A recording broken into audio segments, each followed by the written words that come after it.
What does it mean to live in alignment, and why is it better than productivity, strategy, grit, determination, discipline, and almost everything else you've ever been told about how to be successful? That's what today's conversation is about.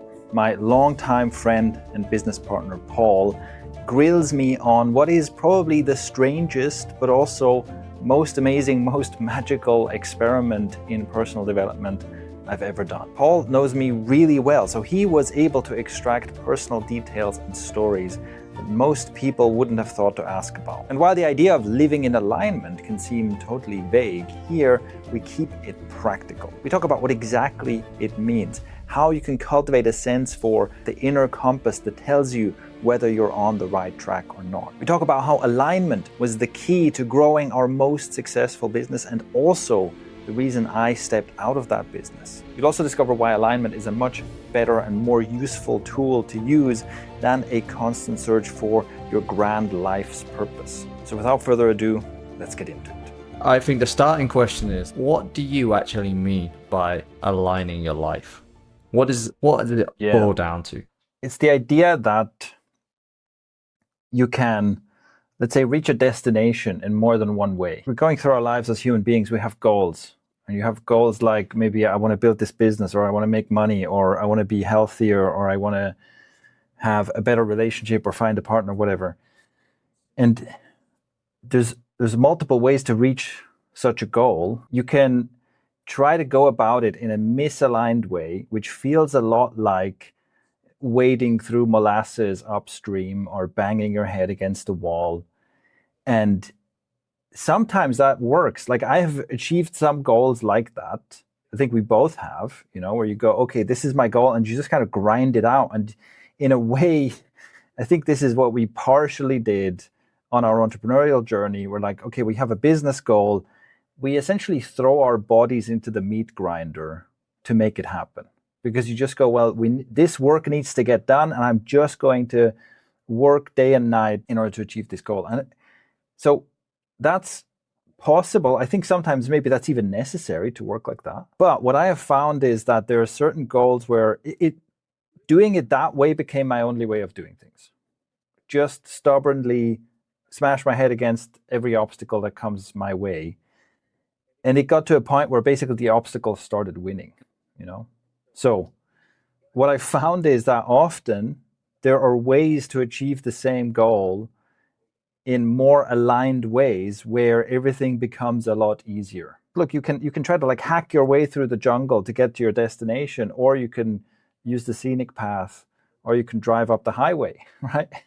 And so part of the idea of aligning your life is can I find the highway first?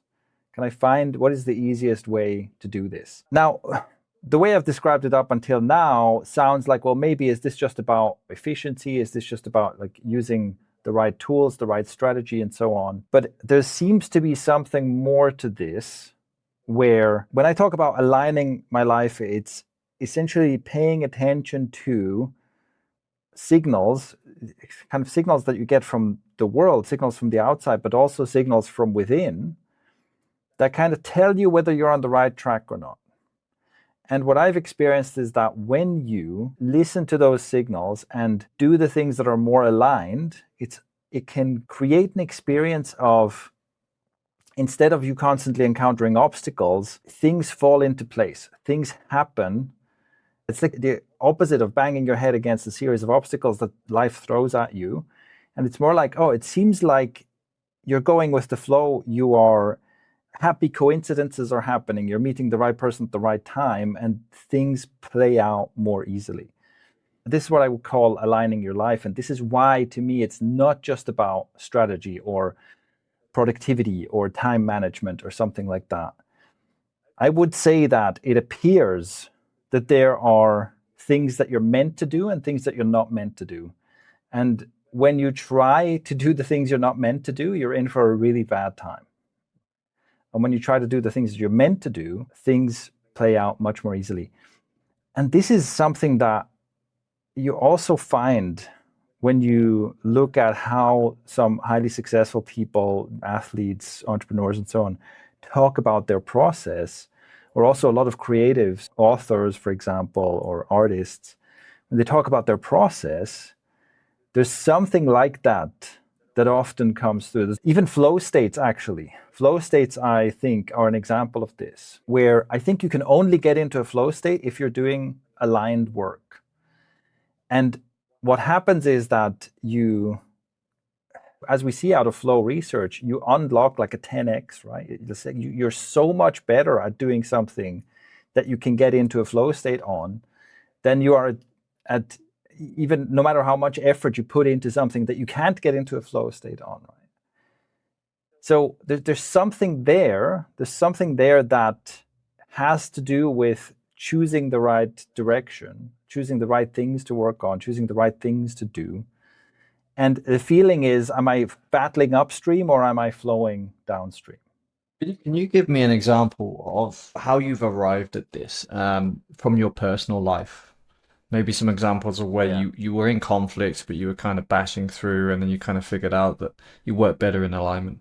I would say that one of the hardest lessons I learned on this was with Icario, which was the business I started, where essentially right as it was supposed to start, COVID lockdown started.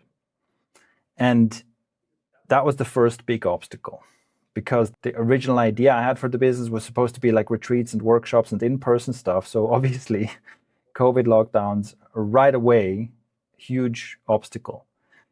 But I had set the plan. I had said I was going to do this, so I tried to do it anyway. And this was a really strong experience I kept at it for about 4 years. It was such a painful experience of trying to make this happen.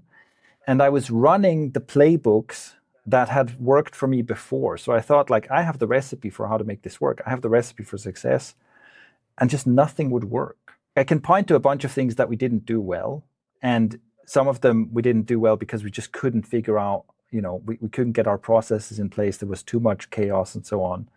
But there were also many things where we really put an enormous amount of work into this, and every time in the past when I did something like this, it worked. And here was an example of just, I cannot make this work. And it seemed like an extraordinary amount of external obstacles were being thrown into my way. This is the thing that basically broke me. Unfortunately, I'm quite stubborn. So it took 4 years. It took 4 years of me trying my hardest and burning out on this, trying so hard to make this work until I was like, okay, this just does not want to happen. This does not want to happen. And to give you an example of the opposite, one of the things that happened in the later half, where I was still working away at Icario, still trying to make that work, at some point I had the idea, I want to do some local meetups. And I started doing these like breath work and movement meetups in the park. And relatively quickly, that grew from a few attendees to, like 30 plus attendees every time we did it. I didn't set out to, okay, I'm going to build this thing, I'm going to do the strategy and so on. It was like an idea, oh, this would feel nice. Let's do this. I started doing it. People started coming. I pretty quickly had one of the largest meetup groups in Lisbon. That's where I was living at the time. Didn't feel like I was doing anything effortful, right? At some point, we had a really large group, and quite a lot of them were men. And I just had this idea, you know what, I'd like to do a men's circle. Literally on the spot, I had this idea.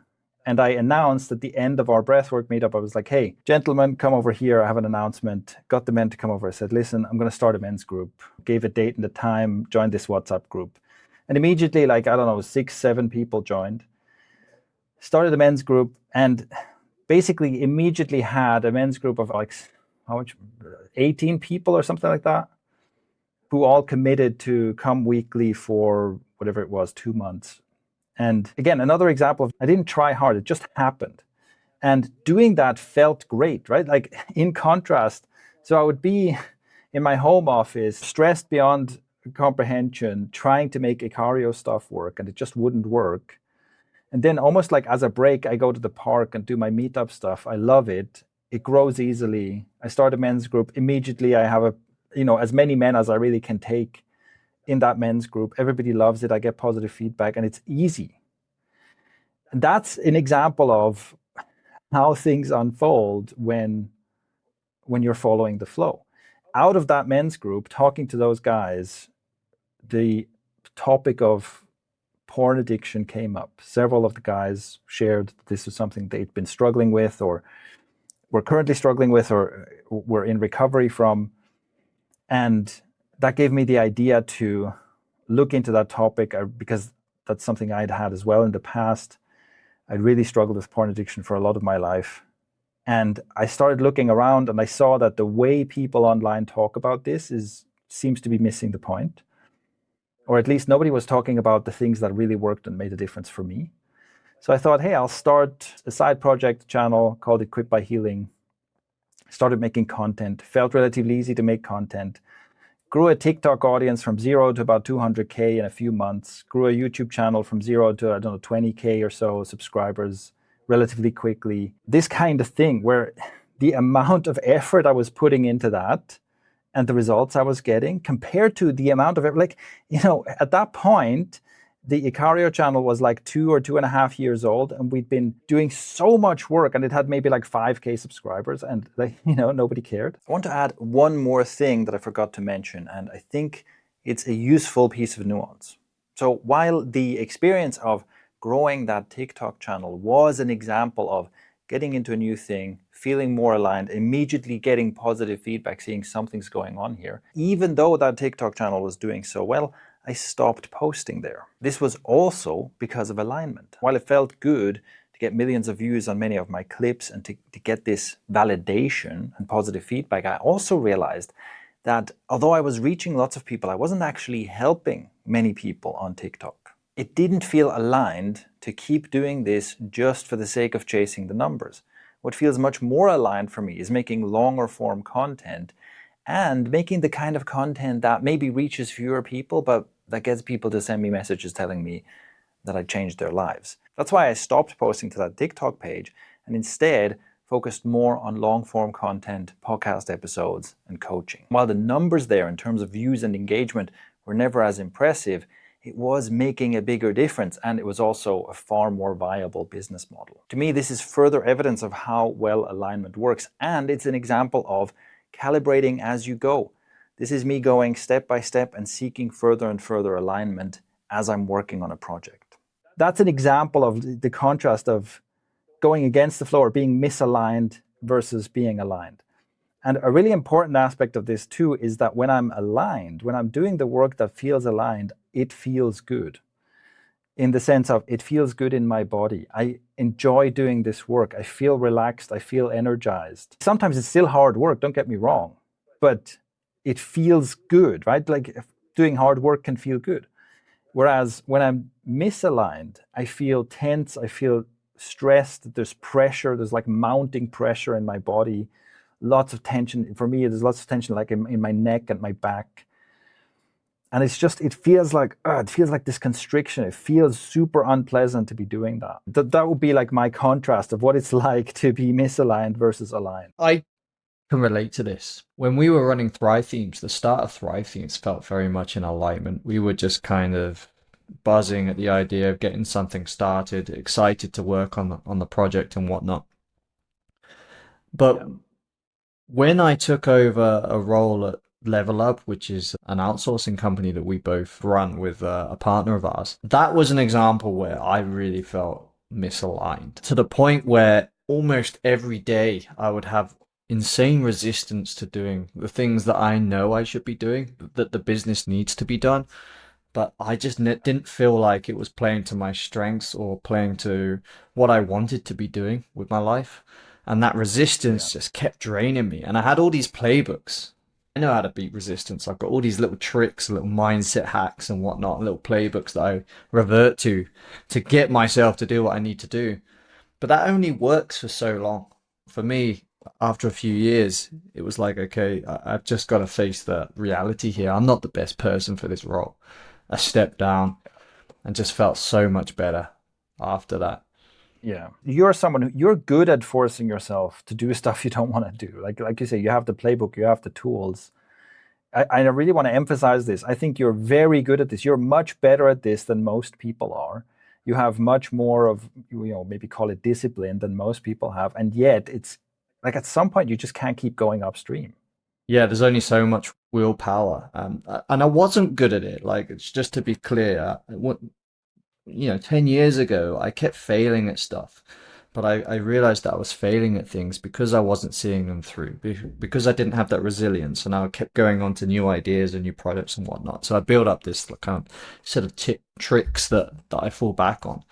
But what I now realize, and especially having spoken to you about this, is that grit and determination and that kind of stuff, it can get you so far, but at some point it doesn't take you all the way. It's kind of Yeah. like durability gets you so far, or it pushes you down the track, but the track itself is the alignment Yeah. side of, and you need Yeah. both, right? You do need Yeah. that grit and durability, right? It's a very useful, and I'm glad you mentioned this because it's definitely a useful tool. It's not an either or thing. For example, for me, exercise has always been a huge part of my life. And for the most part, I love it. But there are times when I don't feel like it. And it's great to have in those times to have enough grit or discipline or whatever you want to call it to like, I can push myself to go to the gym anyway. And then once I'm there, I love it. Great. Right? It's great for that kind of thing.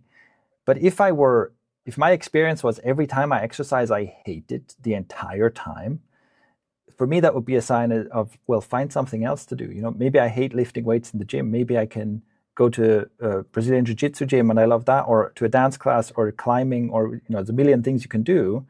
And I'd much rather do something where mostly I don't need discipline to keep doing it.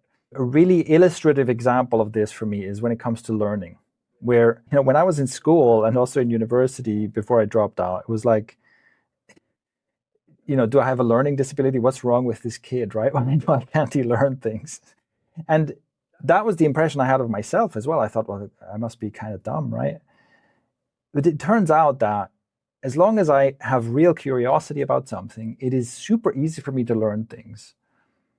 And it's just that when I'm not interested in something, I can't get it into my head. I have learned so many things. I've learned so much since I left school, and none of it felt like effort. But I spent 15 years in school efforting like crazy, learning almost nothing.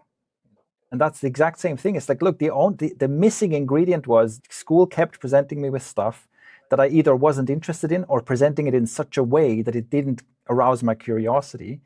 And then I just cannot force myself to memorize it, right? But I'm constantly, I'm hoovering up books every free moment I have, pretty much. And the only secret ingredient here is I read stuff I'm interested in. That's it. I can totally attest to this, having worked with you for like, I don't know how many years.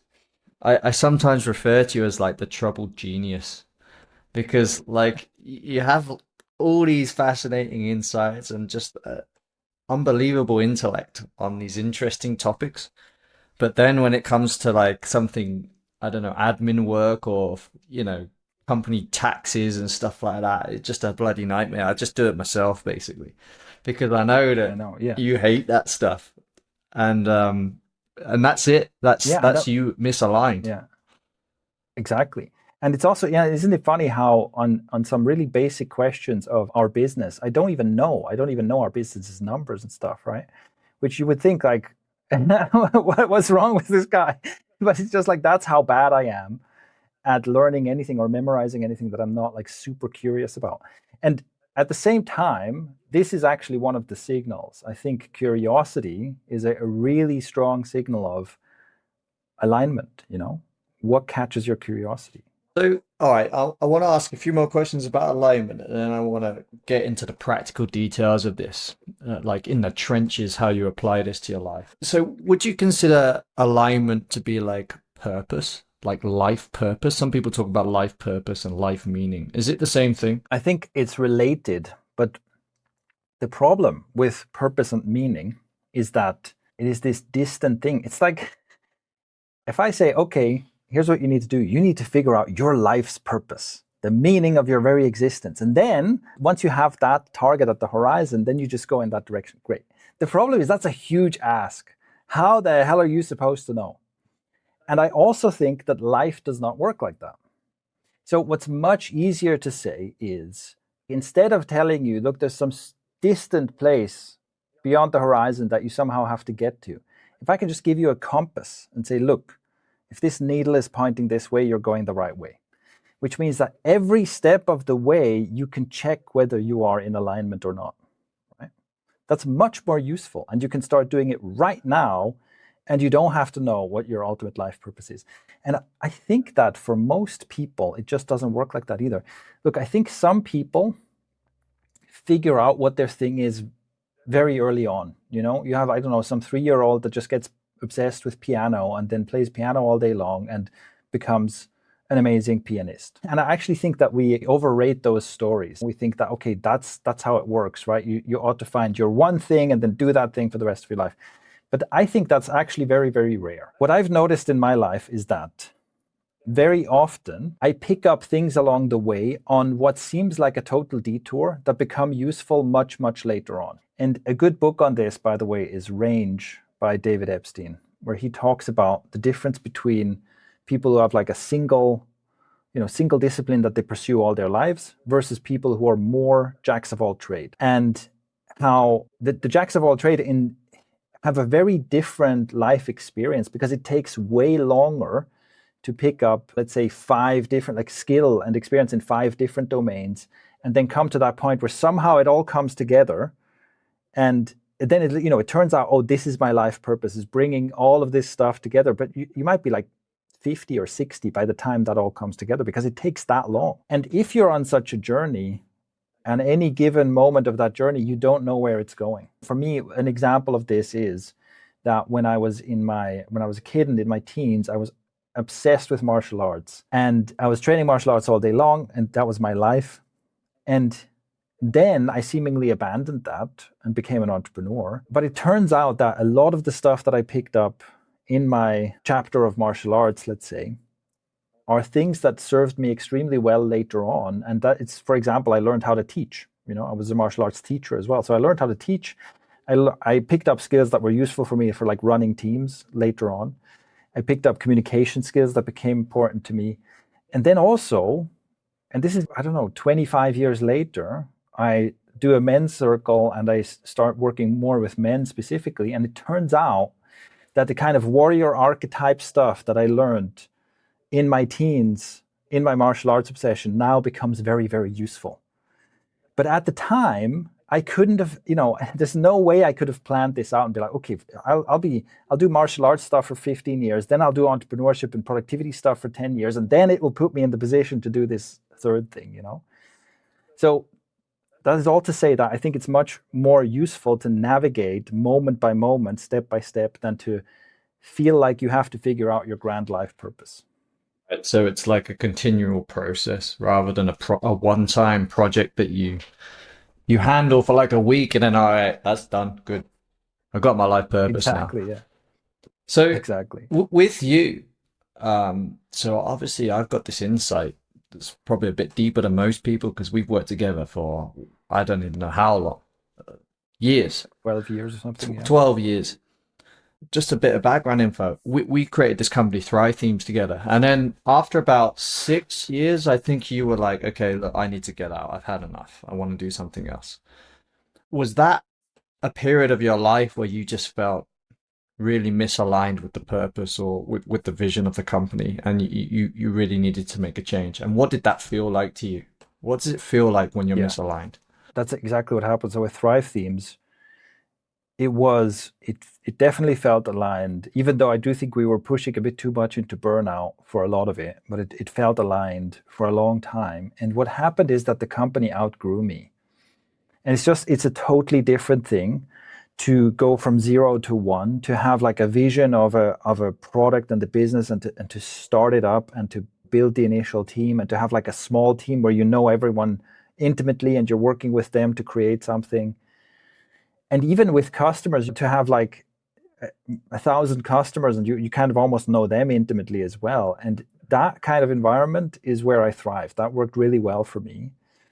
And then as the company grew, at some point, I remember the first time I came here to Romania, where a large part of our team was working out of Romania. I remember the first time I came here and they didn't know everyone's name, It was like people I'd never seen before who'd already worked for me for like several months. And then we were maybe like 50 people. And not too long after, there's like 100 people, and some of them are in Romania, some of them are in the States, some of them are in the Philippines. They're like spread all over the place. Most of them I've never met.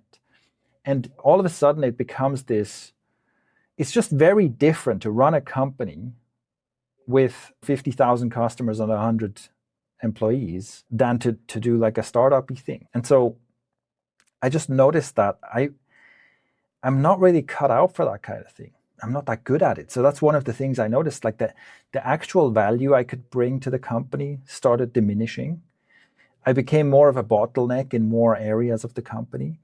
And I was doing work to remove myself from these areas, which was good. But it just got to a point where I'm like, look, I think the best thing I can do is just not work here anymore. I don't enjoy it anymore. It doesn't feel good. It doesn't feel like I can really bring a lot of value here.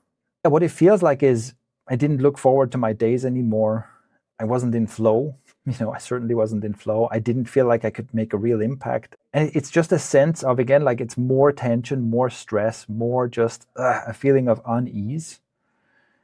And I think I did well, actually, to read those signs and be like, the answer is I should step out. I should retire myself from my own business. And that's what I did. Just to clarify, if you're in alignment, does that mean everything you do should be enjoyable, easy to do, everything is in flow? Is there some kind of distinction between being in alignment, but also having like some stuff you find hard and some stuff that doesn't quite flow, but you need to do it because you're in alignment? How do you manage these conflicts? In the ideal case, it's that, first of all, when you're in alignment, you're not thinking about any of this stuff, right? So even just thinking about, oh, should I do this? Am I too stressed? Am I working too much? All these thoughts, am I in alignment, is already a sign that you're not in alignment. Because when you're really in alignment, you're spending more time in a flow state than anything else.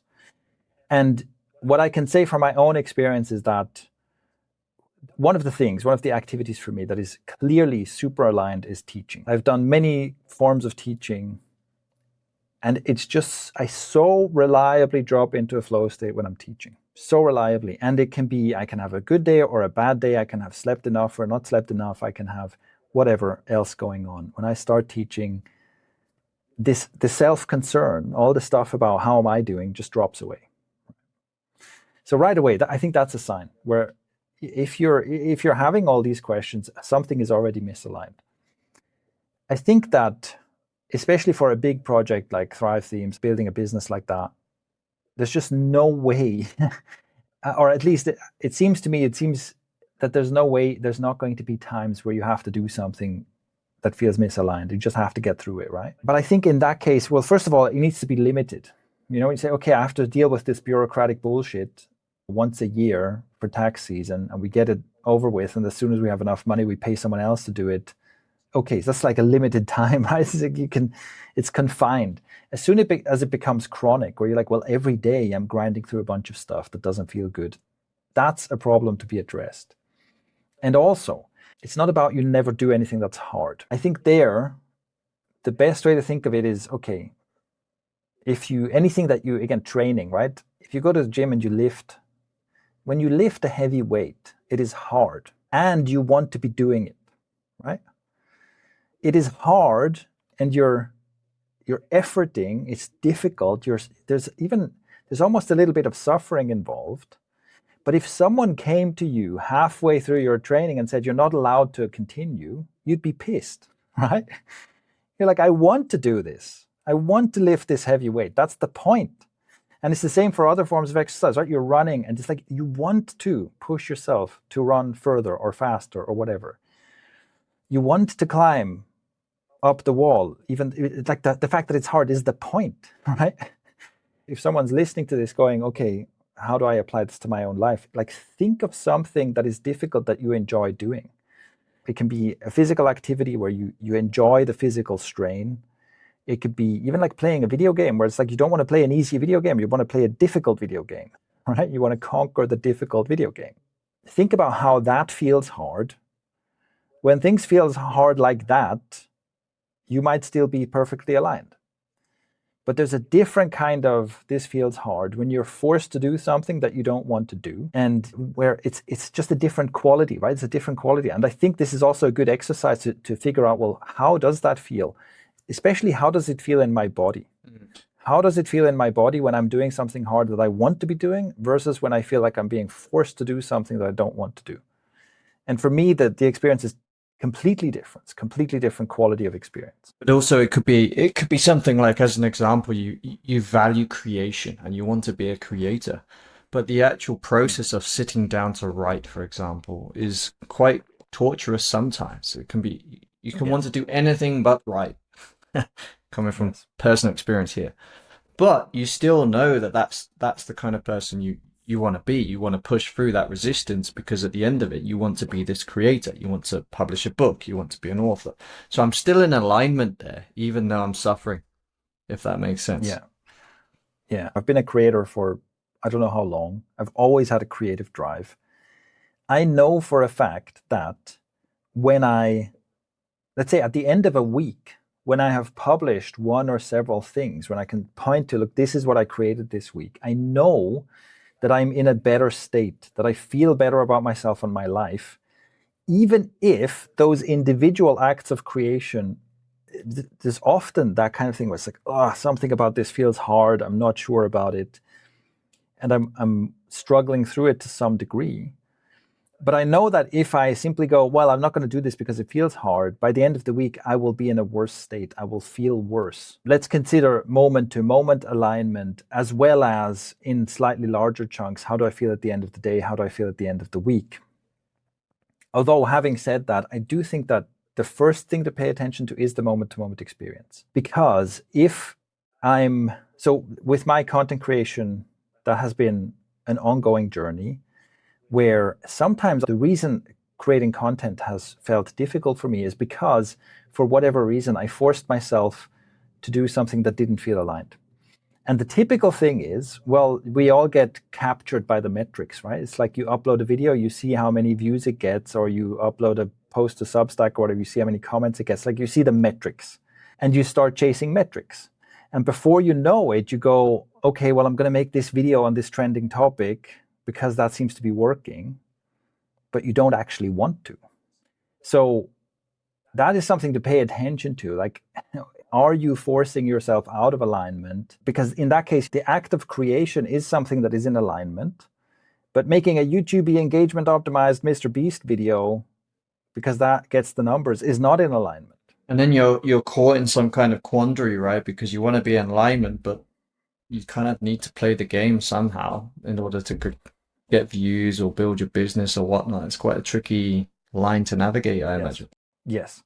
And I think you have to be very clear about what you want. This becomes a problem with goals. This is something that makes it quite difficult.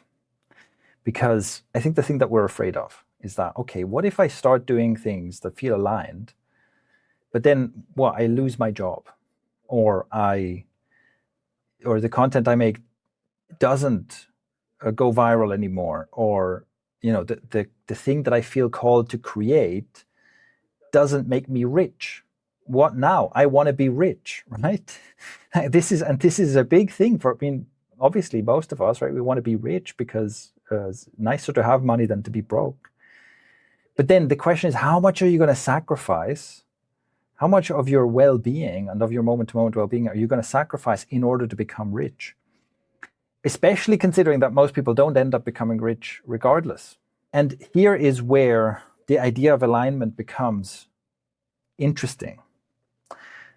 Because what I believe is that if you really follow alignment, it does lead to some kind of a positive life outcome for you. It might not lead to the mansion. It might not lead to you becoming an internationally recognized influencer. It might not lead to the metrics that you've been conditioned to look for.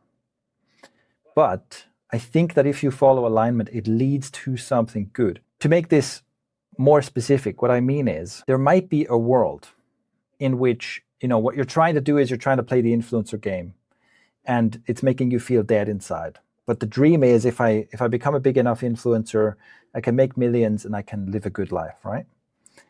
it's possible that if you instead follow what feels truly aligned for you, that you end up with a business or a career that is successful at a much smaller scale. So you don't have millions of followers, you don't have tens of millions or hundreds of millions in revenue, but you maybe have, let's say, a little coaching business that makes you 100K a year, or you have a little artisanal something and you sell, 200K of product a year or something, and you make a decent living, but you're not rich and famous and other stuff you've been conditioned to want to be. And the thing is, I think in most cases that is actually a much better outcome. That's a much better outcome than chasing the dream of something which is an external idea, right? You've been conditioned to have this dream. You're chasing this dream, probably never achieving it. And yeah, and at what cost, right? And you're stressed out, you don't like what you do, you have a continuous experience of failure. I will link to a article in the show notes here where someone, a fairly successful fashion influencer, talks about her experience of being a successful fashion influencer. And it's a hellish experience. It's a terrible experience of constantly being on that treadmill of every time I have to portray a certain lifestyle, I have to make sure that everything I post is just like perfectly adjusted to meet people's expectations, to try and make the next thing go viral again, because that's what my livelihood depends on. It's just, the reason I'm saying this is I think it's a great case study to read in order to understand that we are being conditioned to chase goals that most likely would make us miserable even if we succeed at achieving them. And the holy grail is to have all of this and be aligned. And I think, if I look at the most successful people out there, it's clear they are in alignment. For example, prolific book writers or prolific video content producers. I think most of the most successful people are people who can't help themselves but do what they're doing. Yeah. So you can achieve a certain degree of success, but it's like a hollow victory if you're not in alignment, because yes, it's going to feel like you should be happy once you achieve it. Yes. And then you're going to be like, and and look, this is something like, okay, there's some quote about, I'll have to find this quote. It's something like, most people make mistakes and don't learn from their own mistakes.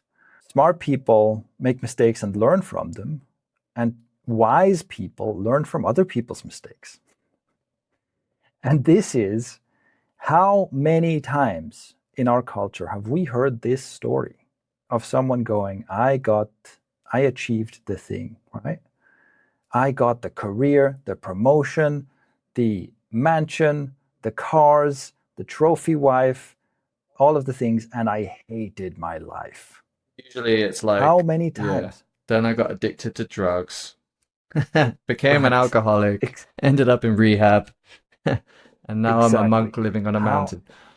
Exactly. How often have we heard this story? Like, this cautionary tale is so common. When I talk about living in alignment, it also means that you're going to ignore outside signals, ignore like conditioning signals. So you're not going to pursue a career because your family wants to pursue that career. You're not going to choose a romantic partner based on what will other people think of me if I do this. You're not going to, again, just follow the conditioning of, I have to be popular, I have to make stuff that goes viral and so on.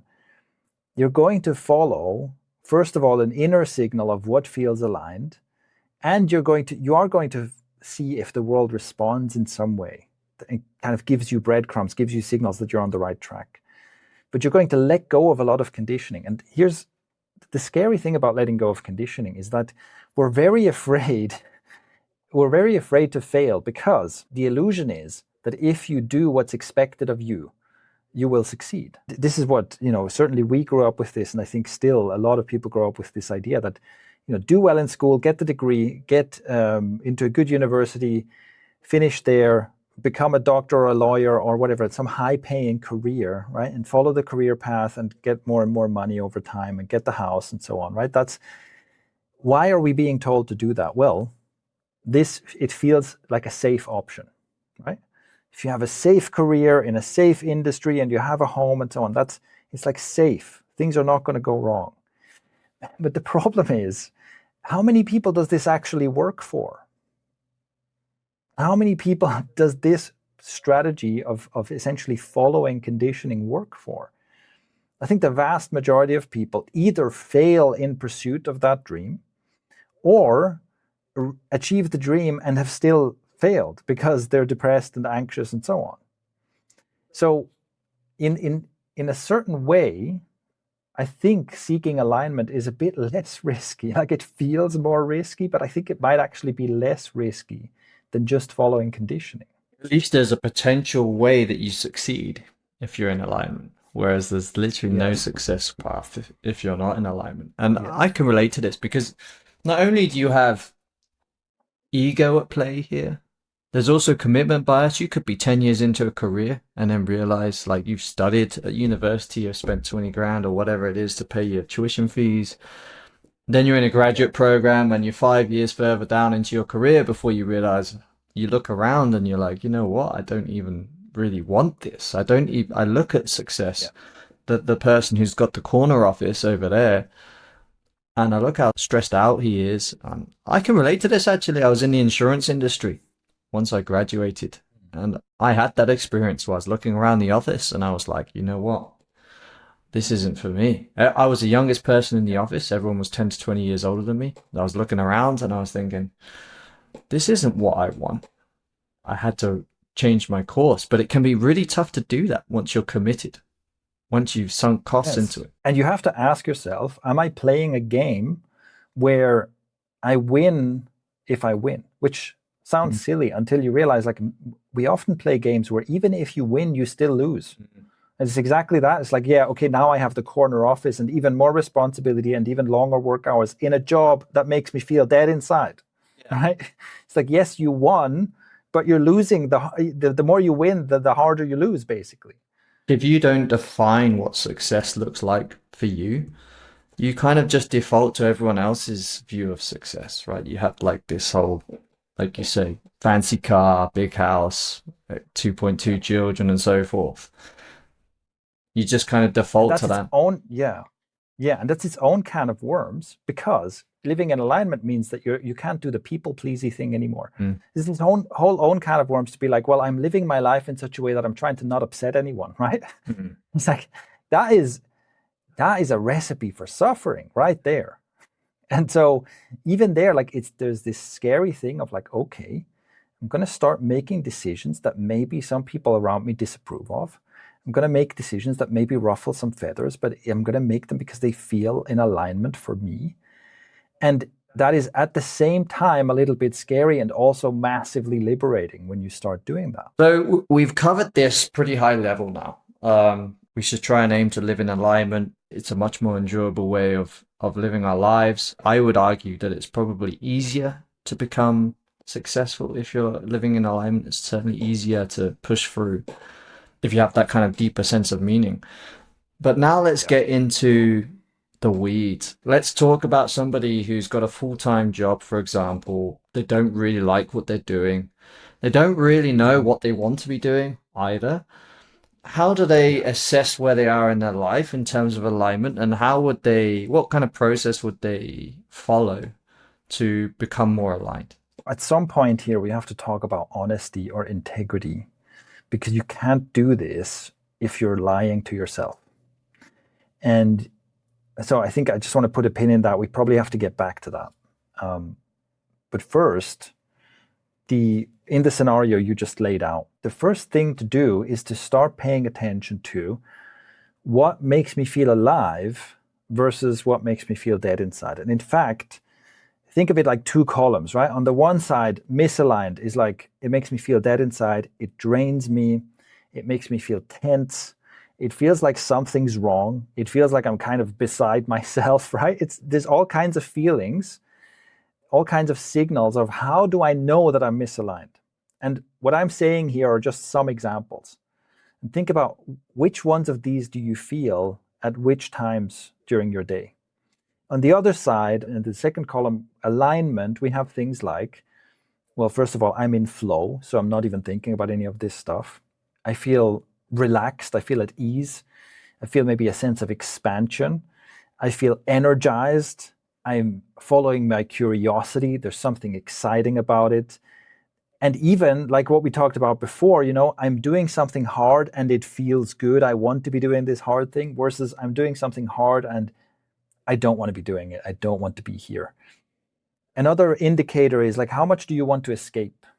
In this moment, are you here trying to avoid something? Are you daydreaming about when is this finally over? Are you trying to get to the other side of this? And when are you feeling like, no, I'm present. I want to be doing this. I'm not desperately looking forward for this to end. Those are like indications of what does it feel like in your body? What does it feel like it's not even just in your body, like in your whole field of consciousness. What does it feel like when you're aligned or misaligned? And you start paying attention to that. I think for different people, there will be different signals that are stronger or weaker. So you might have a really strong somatic signal. You might be like, yeah, when I'm misaligned, my throat closes up. You feel it very clearly in your body. Or you might feel like, yes, when I'm aligned, it feels like a weight off my shoulder. It feels like my chest opens up. But maybe for you, it's not physical like that. Maybe it's something else. Or maybe it's even like, okay, when I'm misaligned, I have a super noisy mind, right? It's like monkey mind going crazy. And when I'm aligned, my mind is calmer. But basically the idea is find for yourself, which of these signals do you notice the most strongly? And then start paying attention to what makes you feel most aligned. And start seeing if you can just do a bit more of that. I would say that this is the first and simplest test. So again, you said like a busy person, they have a career, they don't even know what they want. Okay, great. Just start paying attention to this. When are you misaligned? When are you aligned? And what do these signals feel like? And then as a test, like test this out for yourself. You find something that makes you feel aligned and you go, okay, what if I just do a bit more of that? So essentially you feel the compass needle pointing straight, right? And you go, okay, what if I just follow that a little bit? And what could that look like? Like you say, okay, a lot of your day is used up at work, right? You're at work 8 hours a day, let's say. And even within there, you can look at, well, what feels most aligned during my workday? And what if I just spend a bit more time doing that? What happens to my career if I spend more time doing things that feel more aligned? And it might also take you to like, what if I ask for more of this? If I say, hey, look, this type of work here, can I get more of this, please? And can I get less of that? And see what happens. The reason I'm giving this as an example is because you can run it as a small test in your life and see, how does it feel? What happens next? And ideally, what happens is that you see that there's almost like a feeling of momentum. So you feel better. So you want to do more of it. And things start moving that make you go, oh, maybe I should do this same experiment in other areas of my life as well. So you can look at, for example, okay, maybe you come home after work and you're in a relationship and you go, okay, in this relationship, what feels most aligned? When do I feel the signs of alignment? Can we do more of that, right? And what happens to my relationship if I do that? So that's how I would suggest to treat it as small experiments and with curiosity to see what happens if. So you're talking about in the moment feelings that pop up and thoughts that are going through your mind during certain parts of the day. And would you advocate writing those down, or what would be the best way of processing these? Writing, for me, writing has always been like a hugely useful tool. So having something like a note, and it could be a notepad that you carry around with you or a digital note where you write down, we just write down observations, I also link to Tom Morgan, who talks about a similar concept. He talks about having an energy journal. You just kind of write down what makes you feel energized, what makes you feel drained, and use that as a signal. And what I'm talking about is a very similar idea. I'm kind of just expanding it beyond energy, right? Because I do think that for different people, the feelings can be quite different. For me, the energy doesn't quite work. So for me, that the strongest signal I feel is like tension. It's almost like pressure that is building up when I'm misaligned. And it feels quite physical. And then the lack of that tension is for me a really strong sign that I'm aligned. So that's why I'm kind of giving all these options because I do think it feels very different for different people. What about a situation? So I see it a lot on Reddit where people they have like 10 million bucks or whatever, and they're like, I want to retire, but I don't know what I'll do with my free time, for example. They just have no idea of how to spend their life. So it's different Yeah. to the other character that's busy all the time. This person is trying to figure out what they want from their life. And often what they do is they end up carry on working because they think they can't feel their day. What would you suggest there? So the same thing, I think you could do the same thing faster if you have the potential, right? If you have the wealth, you have the time freedom, you can do the experiment faster because you can immediately go, okay, what direction do I feel pulled in? What feels in alignment? And then immediately go do a bunch of that and see what happens. Now, what the problem, of course, could be that you're very used to, you think, oh, I have to avoid work because obviously I got, the point of wealth is that I don't have to work. And so you're avoiding all kinds of things that could be super fulfilling. And so maybe you have to overcome some resistance there. But another thing you can do is you can basically look at your history, your own history. The short answer would be follow your curiosity. What are you curious about? And then start following that. And that can be like, read a book about that thing. And then maybe reach out to that author and say, hey, can we meet for coffee? Or go to a course, often you can take free courses at a local university or something like that, or sign up to learn a thing, right? You basically just go, here's something that I'm curious about. It could even be like, okay, for some reason I'm curious about blacksmithing. And then you can figure out, well, where can I learn blacksmithing? And you can probably find someone, relatively close by where you essentially go knock on their door, or you call them up and say, hey, I want to learn blacksmithing. Can you teach me? And if you're the guy who's got millions, you can say, can you teach me? I'll give you some money, right? And if you don't have millions, you just go, can you teach me just because? And chances are you'll get a yes. You make a few requests like that, you'll probably get a yes. And so now you find yourself in this situation. It's, oh, tomorrow morning I have to get up at 6 a.m. to go to the blacksmith's and he's going to teach me how to make a knife or whatever, right? And you just see what happens, because maybe you go do that and you're like, okay, that was fun, but nothing. But maybe it becomes a growing fascination and you just keep following the signal, right? Now, if you're in this situation, you go, well, I don't know what I'm curious about. I'm just, and this is often the problem with people who are spending a lot of time like just consuming. You're just passively consuming stuff. And you're like, well, I don't know. All I'm doing is wasting my time, basically, and I've conditioned myself to be a passive consumer. I don't know what I want to do. So in this case, one of the things you can do is basically look at your past and see, like, what did 8-year-old you want?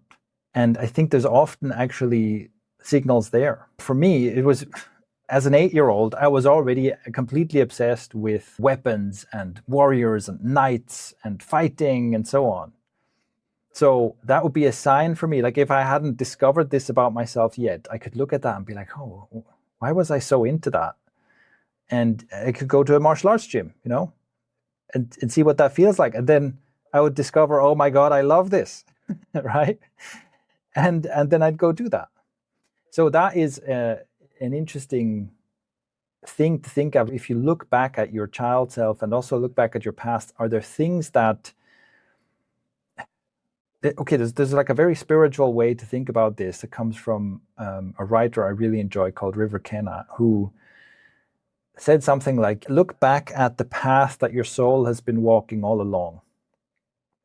And even if you're not very spiritually inclined, I think this idea of, like, is there some path you've been walking all along without even realizing? And for me, this is very clear. There's a very clear pattern of, first of all, teaching. I started teaching in my teens. And I've been in a position of teaching so many times in my life, over and over again. It's just such a clear pattern. And it turns out teaching is something that, like I said, puts me in flow. It's one of my favorite things to do. Another thing that's very clear in my past is I've just always been obsessed with some form of personal development, personal empowerment. From a very early age, I remember having the thought that I was going through something difficult, and I thought something like, well, the good thing about this is it will somehow make me more able to help people in the future? And I was like 8 years old when I had that thought. So somehow this idea of improving myself in order to help other people improve themselves has just been there always.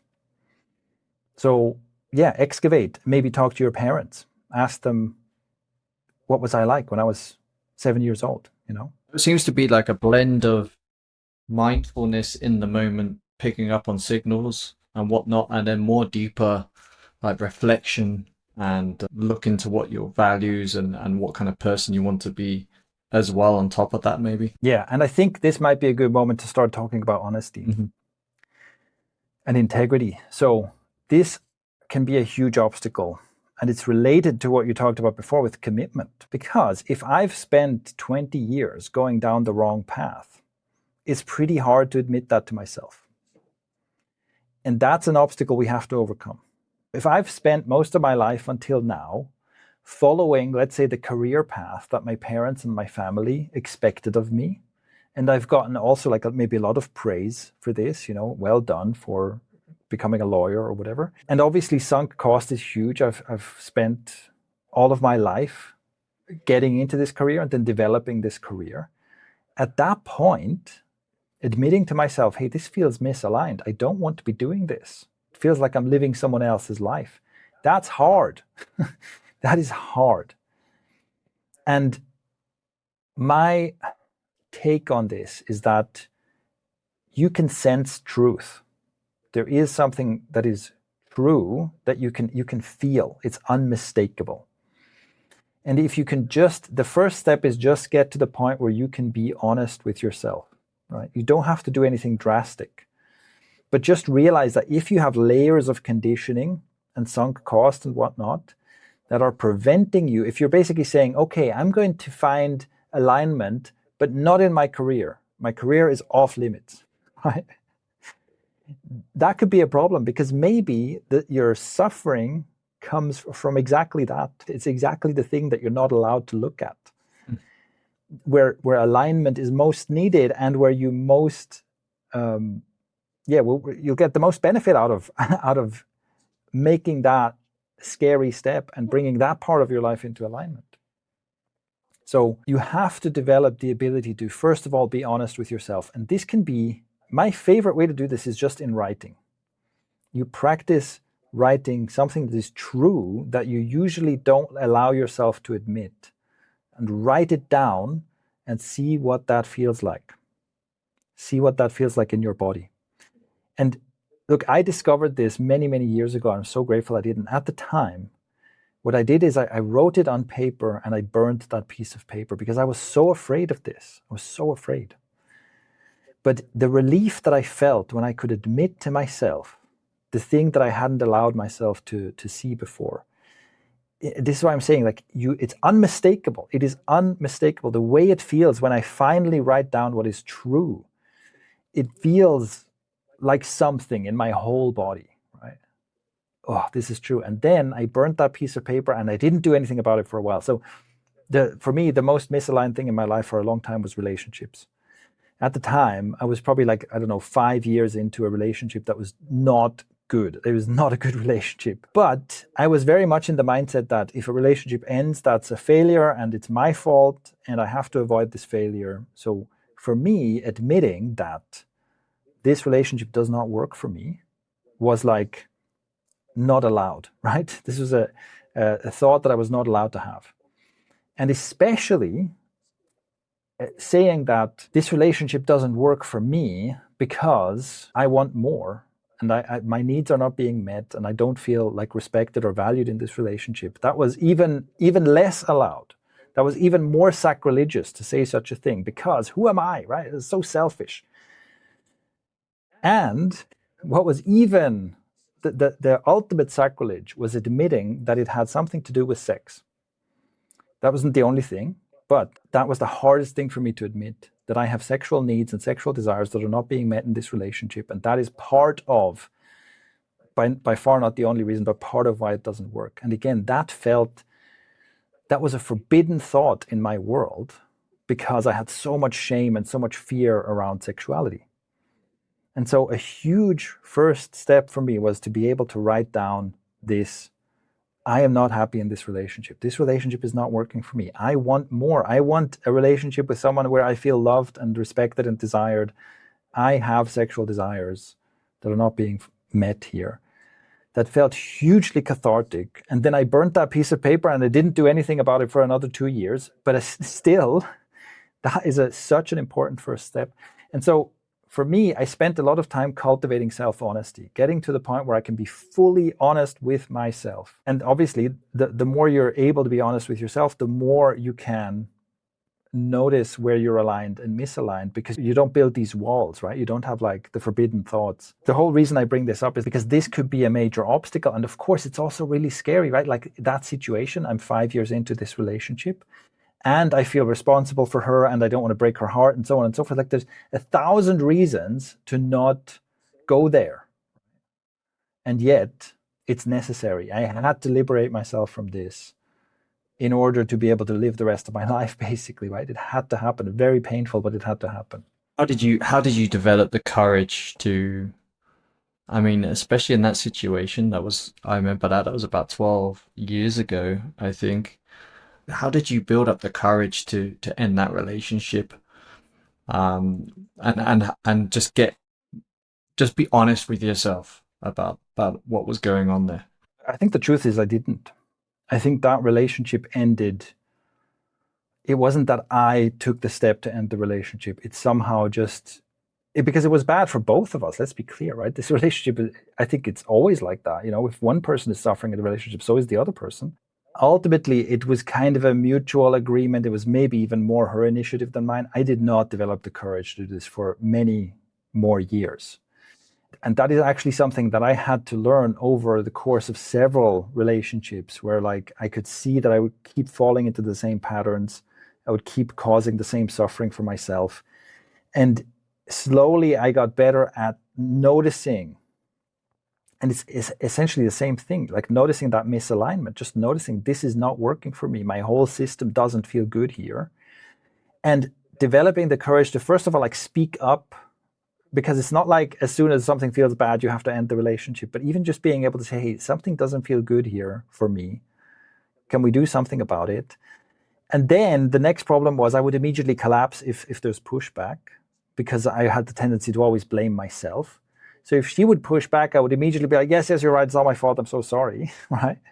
So then I had to learn to speak up and stand my ground. And eventually I got to the point, and look, this is also one of those mysterious things where if I look at the course of my relationships, you would be hard pressed to design a better curriculum for me to learn these skills, because I would slowly learn how to be more in tune with what's going on for me and to take myself more seriously, like to not just be in relationship for the other person, but to make it like a mutual thing. And I slowly learned to speak up and stand up for myself and so on. And finally, once I'd learned all these lessons, life delivers a big, big test. And this is only a few years ago. A woman comes along, and what happens is, what I realize in the relationship with her is that it's the first time in my life that I'm actually in love. Okay. It's only a few years ago that where I had that moment where I'm like, oh shit, I get it now. I get it. Like all the love song kind of thing, you know, I fucking get it now. This is what people feel like. I have a journal entry about this where I'm like, this is what people feel. This is fucking crazy. The amplitude of this is fucking crazy. This is what you guys are putting up with. So I'm in this situation. I'm fully in love with this woman. Everything goes well for a while. And then the pattern starts showing up. All of the same things start showing up, right? And this is the test. It's like, look, here's the biggest thing in terms of like, this is what you've always wanted. Plus, here are all the warning signs. Have you learned your lesson? And this was hard, but in this relationship, I managed to not only be honest with myself at all times, but also be honest with her at all times. And I managed to communicate through it without losing hold of the thread of love. I was never, it's not about making the other person wrong, right? It's just about saying, look, here's what's not working for me. What can we do? And working through that and getting to the point where, and again, like standing my ground whenever she pushes back instead of just making myself wrong. So not losing the thread of connection, of love to her and myself, right? And I managed to navigate that. Eventually, it basically becomes clear this is not going to work. The incompatibility is too big. And I make the really, really painful decision of ending this relationship as primarily an act of self-love, which is the most difficult thing ever. And the breakthrough I had after that, the speed at which my life changed after that is incredible. So after that, in the span of a few months, I have like some of the most incredible experiences, especially when it comes to love and relationships and all the shame that I've been sitting on for most of my life. I have all these breakthroughs. Another couple of tests come along, but now they come like in rapid succession, right? It's like, it's almost bizarre at this point. And I'm just noticing myself. I notice the transformation that has happened.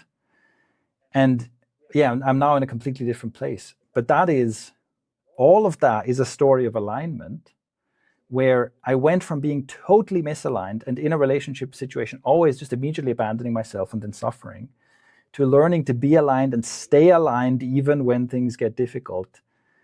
And it's just impossible to overstate how much of a difference this makes. Like the quality of my experience with relationships before this, when I was misaligned, versus now, is like so many orders of magnitude. It's really no exaggeration to say that my experience of relating now is 1,000 times better than it used to be. In fact, that feels like an understatement. This is why I'm a little bit passionate about this idea of alignment. What would you, out of interest, say to yourself 12 years ago? You've got like a few minutes. What would you say? It's difficult, right? Because I'm thinking, like, what would I actually listen to? What would that version of me actually listen to and believe? I think I would try to tell that younger version of myself, you are half of this relationship. Like, you are not less important than this other person. Your needs are not less important than the other person's. That's the only thing I feel like that's the only and most important first step. If you can get through your head that a relationship will work and it will be a great relationship for both people only when both people are equally valued. There's no amount of self-sacrificing that will ever make for a good relationship. If I could get younger version of me to understand that, that would change everything. That was a very fascinating insight into what it's like before alignment versus after, and the difference it can make to your life. Very touching. Let's talk a little bit about addiction. So addiction is another facet of your life that can fuck up with alignment, right? You can lie to yourself. I actually have personal experience with this and binge drinking, where it took me a good few years for me to be honest with myself and say, look, everything in your life is pointing this way, and then you've got this one elephant in the room which is clearly like completely pointing in the other direction, to the point where I'd arrange my binge drinking sessions around my training sessions and stuff. It's like ridiculous, really.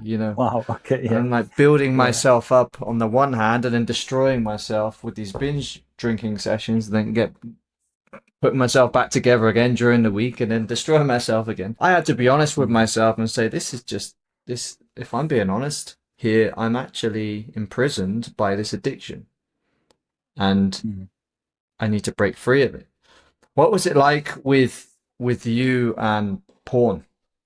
Was it similar story? Well, also the first step was that honesty that was missing, because look, unfortunately, I've worked with a lot of porn addicts now. And unfortunately, it's a very common story that boys will discover porn at a very young age. I discovered porn when I was 13, which unfortunately nowadays is relatively late. A lot of boys come across porn at a younger age than that. And at the time I had no idea, right? I had no idea what I was doing. I had no idea that this could be addictive. It's just, this thing is ultra appealing. And so I want more and more of it. I have no idea what I'm doing.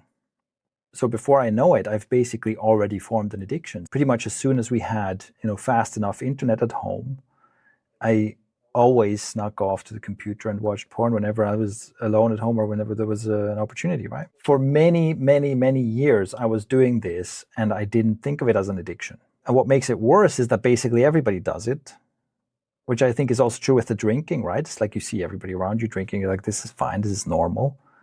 And so you can stay in denial and be like, no, that's fine. Yeah, everything's fine, right? And so this was definitely the case for me as well. So I was a heavy porn user for many years without ever thinking this is a problem. Now, I have to say, I definitely experienced some of the negative effects of porn use, but I was spared some of the worst effects, I think, because I know that for some people, the addiction can get so extreme that, you end up, so the escalation of it, you might end up watching porn that is like straight up problematic, illegal, whatever, Or also, basically erectile dysfunction is becoming very, very common among young men because you've conditioned yourself to get off on like this endless variety of extreme stuff in porn. And then if you're having sex with one person, and it's also it's real life, and you can't like scroll forward to the exciting bit and stuff, it's like your body just is not conditioned to respond to that. And so then you can't get an erection. And of course, that's a really bad experience, which makes you want less real sex and more porn, right? So that becomes part of the addiction cycle. So for me, I actually don't know. I would say that probably I had a bit of that problem, but I had a bigger problem of I basically like conditioned myself into difficulties with condoms. So my first few experiences with condoms were really bad. And I had an experience of losing my erection when I was putting on the condom. And then I started worrying about it every time I reached for a condom. And that was just a cycle. Now, it's possible that my porn addiction made it worse, but I feel like I definitely had erectile problems, but it felt like it was very closely related to the condom rather than to the porn use. What I didn't realize is I think the degree to which that porn is like numbing. So it changed my ability to actually enjoy sex quite significantly. What usually happens with addictions is that at some point the problem becomes so big, the suffering becomes so big that you go, okay, I need to do something about this. And I think I somehow lucked into noticing that this is a problem and I should do something about it before it got that severe. I think I was quite fortunate there. I think a lot of the clients I've worked with have had a more severe experience with that. But what is definitely the case is that first of all, it was properly addictive. It's quite difficult to quit, I had to work through a lot of shame and things in order to be able to handle this better. And the addiction itself is a signal of misalignment. The addiction itself is always an escape. People do not watch porn because they're horny. 95% of the time, you're not watching porn because you're horny. You're watching porn because you're trying to avoid an uncomfortable emotion. You're watching porn because you feel maybe empty and lonely and isolated and disconnected. You're watching porn because it's a coping mechanism, right? It's a coping strategy. Coming to terms with that and finding your way out of that, I would say it's related to alignment because the question is, what are you escaping? What are you avoiding? And unless you address that, it's very hard to unaddict yourself. In my case, my porn use was like, it was a refuge from all the problems that I associated with real romantic relationships and intimacy and sex. Romantic relationships and sex were always a source of problems and suffering in my life. And porn is like the refuge from that. So I have all this sexual shame. I feel like my sexual desires are too much. I feel like there's something wrong with me. And it creates shame and fear and so on in relationship. And then porn is the one place where it's like, no, this is okay, right? Nobody here is judging me, kind of. And unless I address that, I won't be able to overcome the addiction. And so I have to get honest. I have to get honest about the fact that I'm addicted. And then I have to get honest about what is really going on. What am I escaping? And then I have to get honest, like, what do I do? And so in my case, there was a lot about like, how do I speak my desires and my boundaries in such a way that my real love life doesn't feel like a problem, right? How can I make my real life enjoyable, my real love life enjoyable? And the only way to do that is through a lot of courage and through a lot of difficult conversations and a lot of overcoming the fear. It's this whole journey. It's like a whole healing journey to go on. But I think a starting point is to realize this itself is a signal. So if we were talking about like logging, your alignment and misalignment moments before, this would be an example of whenever you reach for whatever your addiction is, what were you avoiding? What was going on in that moment? And there's something there that is misaligned that you need to address, or there's something there that like needs to be healed. One of the issues I've found with addiction is that when you're in the throes of addiction, you don't sometimes even want to stop it. It's like you can't even see that life would be good if you stopped it. For me, for example, with drinking, I couldn't even imagine not binge drinking with my mates at the weekend, for example. It was like one of the things I really enjoyed doing, or I thought I did. I mean, no, and it wasn't even a thought. I did enjoy doing it, but I didn't realize at what cost. What I was going to ask you to do is almost like a sales pitch to somebody who is addicted to something. Yeah. How is your life different now that you've managed to kick, for example, your porn addiction? And what would you say to somebody who doesn't even want to stop? Yeah, I would say that you're basically right, that when you quit this thing, when you leave this behind, things are going to change and some things are going to suck for a while. And I think you have to trust that on the other side of that comes something that's much better. And so you either have to trust that, and maybe, and hopefully you have examples in your own life of that happening, where you're like, oh, here I overcame this resistance. I confronted my fear, and afterwards it was better. Or you just have to trust the process. The alternative is that you stay in your addiction until the pain becomes too great. Unfortunately, addictions all have this escalating nature to them, where something over time is getting worse. Something over time is getting worse. And so it might be that the addiction itself is tightening or escalating and getting worse and worse. But it might just also be that the effects it has, so the effects of the addiction on your brain, the effects of the addiction on your body, are just getting worse and worse and worse over time. So if your addiction is alcohol, it's maybe like your liver is getting worse and worse, right? And eventually it's going to be a big problem. With something like porn addiction, it might be the effects on your brain. It might be your ability to enjoy actual intimacy, actual sexual pleasure is deteriorating over time. And you might get to a point where that just becomes such a big problem that you're like, okay, something needs to happen, right?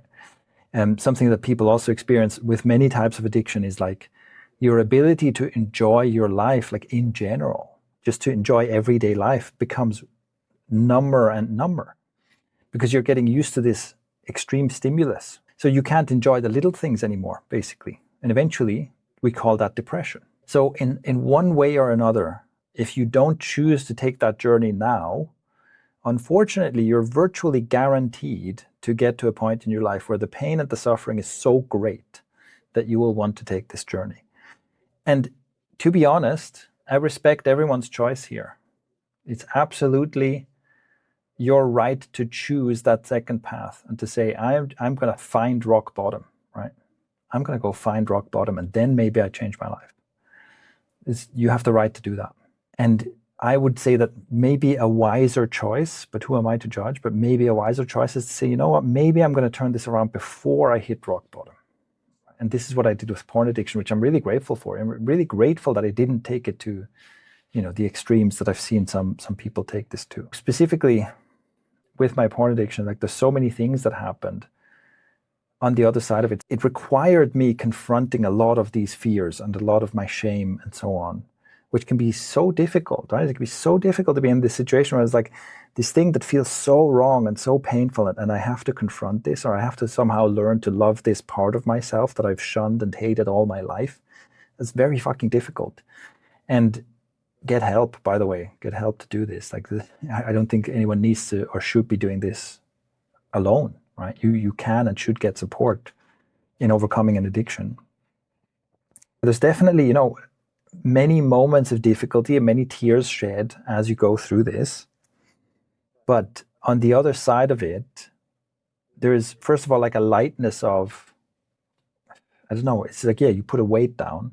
But also, in my experience with porn addiction, the things that I've experienced when it comes to intimacy and real sex were basically unimaginable to me before. This is why I was talking about numbness, There's a way in which it like narrows your focus, right? The addiction becomes this thing where it's like, this is all that exists. It's always the same thing. It's me in front of a screen, kind of rapidly watching all this different stuff and just flooding myself with this stimulation. And then if you actually pay attention to how enjoyable is that really? How much are you enjoying this?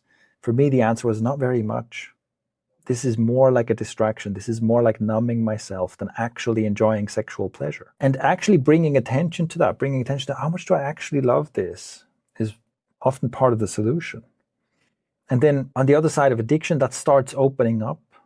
And I'm now able to enjoy intimacy and pleasure with another person in ways that are really hard to put into words, right? But there's like so much more depth and connection and so much more nuance and so much more variety in what I can experience with a real person sexually. And that's so worth it. It's so much better. That is so much better. But also realistically, it comes with obstacles because first of all, well, to experience all that, I need to find a willing participant, right? I need to find someone who wants to have sex with me. And that is a problem.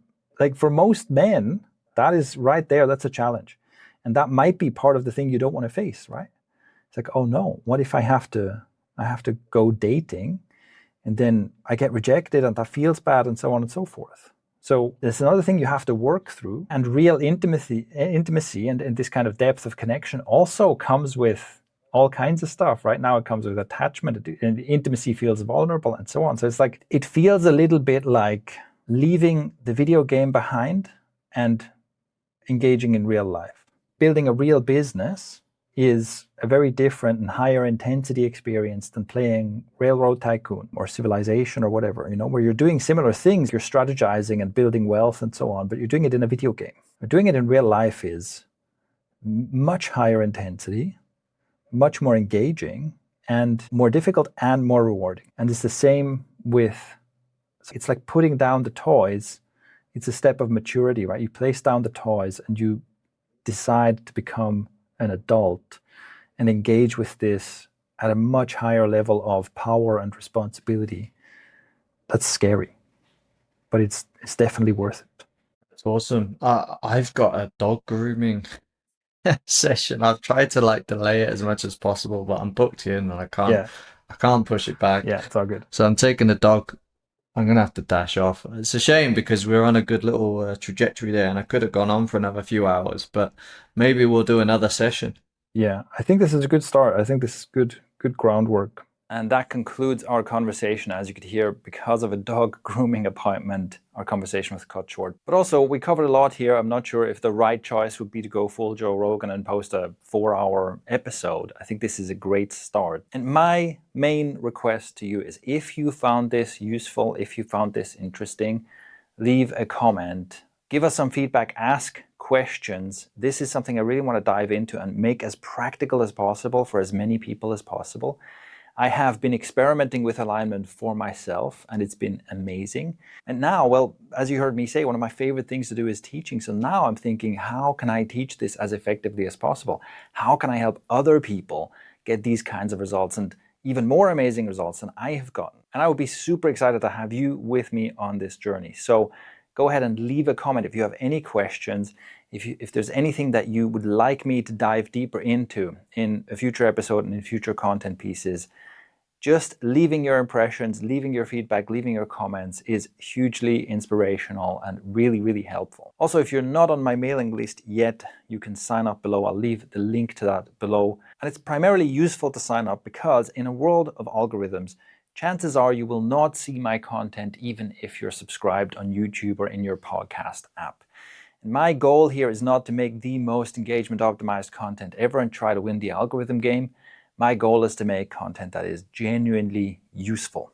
if you want to make sure that you don't miss out, even if the algorithms deem that there's some content that is going to get your attention more effectively than my next episode, get on the mailing list, and that way I can reach you when I have things worth sharing. That's all for now. My name is Shane Malach. Thank you so much for tuning in, and I'll see you in the next one.